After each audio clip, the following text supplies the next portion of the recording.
प्यारे दोस्तों, एक दफा का जिक्र है कि एक जंगल में एक भालू रहा करता था। वो भालू बहुत शरारती था। उसका नाम रंगा था। वो अपनी सुस्ती की वजह से जंगल भर में नालायक और निकम्मा मशहूर था। जंगल का कानून था कि कोई जानवर किसी दूसरे जानवर का खाना नहीं चुराएगा, बल्कि खुद मेहनत करेगा। लेकिन अब भला भालू को यह बात कौन समझाता? जिसने भी उसे समझाया वो समझा कर थक गया। वो कभी किसी की मछलियाँ चुरा लेता और कभी शहद की मक्खियों को भगाकर उनका शहद हड़प कर जाता। अपनी इन हरकतों की वजह से वो कई बार मार भी खा चुका था, लेकिन वो बाज नहीं आया। एक दफा का जिक्र है कि सर्दियों की एक रात भूख से उसका बुरा हाल था कि अचानक उसे दरख्त पर बिन बिन की आवाजें सुनाई दी। उसने जब ऊपर नजर उठाई तो उसे शहद का एक छत्ता नजर आ गया। अब तो भालू के मुंह में पानी भर आया। उसने छलांग लगाई और दरख्त के ऊपर चढ़ गया। शहद की मक्खियों ने जब उसे देखा तो वो डर गई। शहद की मक्खियों की एक रानी होती है। तमाम मक्खियाँ अपनी रानी की बात मानती है। रानी ने भालू से कहा कि वो सारा शहद ना लेकर जाए, बल्कि जितने उसकी भूख है सिर्फ इतना शहद ले ले। वो चाहता तो शहद का सारा छत्ता लेकर जाता, लेकिन उस वक्त वो मक्खियों से लड़ने के मूड में नहीं था। उसे मालूम था कि शहद की मक्खियों का डंक बहुत खतरनाक होता है, इसीलिए वो चुप रहा। वो चुपचाप थोड़ा सा शहद लेकर चलता पड़ा। फिर उसे ख्याल आया और वो वापस मुड़ गया।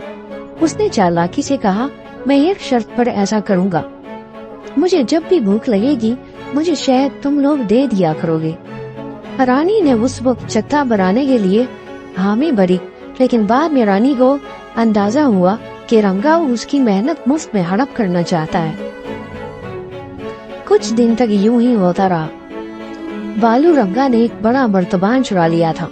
शहद की मक्खियाँ रोजाना शहद मर्तबान में डालती रही और वो मजे से मुफ्त शहद खाने लगा।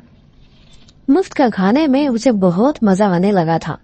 जब कभी शहद कम मिलता या देर से मिलता तो वो जोर जोर से चीखें मारकर दरख्त को हिलाकर रानी को डराता था। रानी ने भालू की इस बदमाशी से तंग आकर एक दिन तमाम मक्खियों को जमा किया और कहा कि इस भालू की बदमाशी तो रोज बरोज बढ़ती जा रही है। वो हमसे जबरदस्ती हमारा खाना ले जाता है और खुद सारा दिन काहिलों की तरह पड़ा रहता है। जो जानवर ऐसा करता है वो जंगल वालों के लिए एक बदनुमा दाग है। हमें उसे सबक सिखाना चाहिए। मक्खियों ने बिन बिन की आवाजें निकाल कर रानी का साथ देने का ऐलान किया। फैसला ये हुआ कि दोपहर में जब भालू आएगा तो उस पर एक साथ हमला कर दिया जाएगा। रानी ने इस मौका पर दीगर जानवरों से भी राब्ता किया। बंदर ने भी इसकी हामी भरी, क्योंकि वो भी भालू जब बहुत तंग थे, क्योंकि वो उनके केले खा जाता था। बंदरों ने रानी का साथ देने का फैसला कर लिया।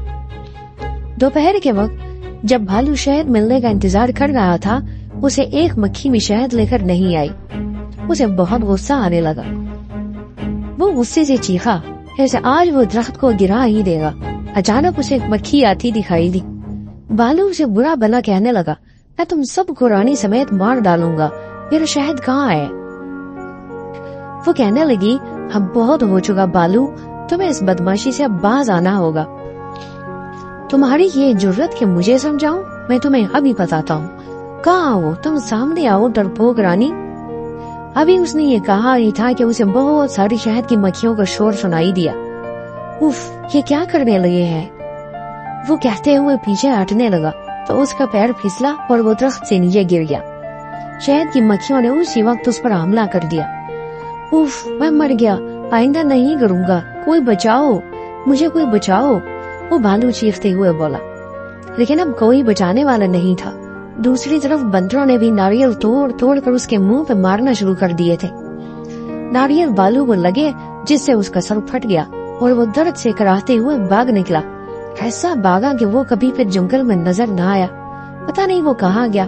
कोई कहता है कि उसके सर से खून बहने की वजह से वो मर गया, कोई कहता है कि वो पहाड़ों में रहने लगा है, लेकिन हकीकत क्या है आज तक किसी को नहीं मालूम। लेकिन मक्खियों की उससे जान छूट गई। दोस्तों, उम्मीद करते हैं आपको हमारी कहानी पसंद आई होगी। अगर आपको कहानी पसंद आई तो इसे लाइक और शेयर जरूर करें।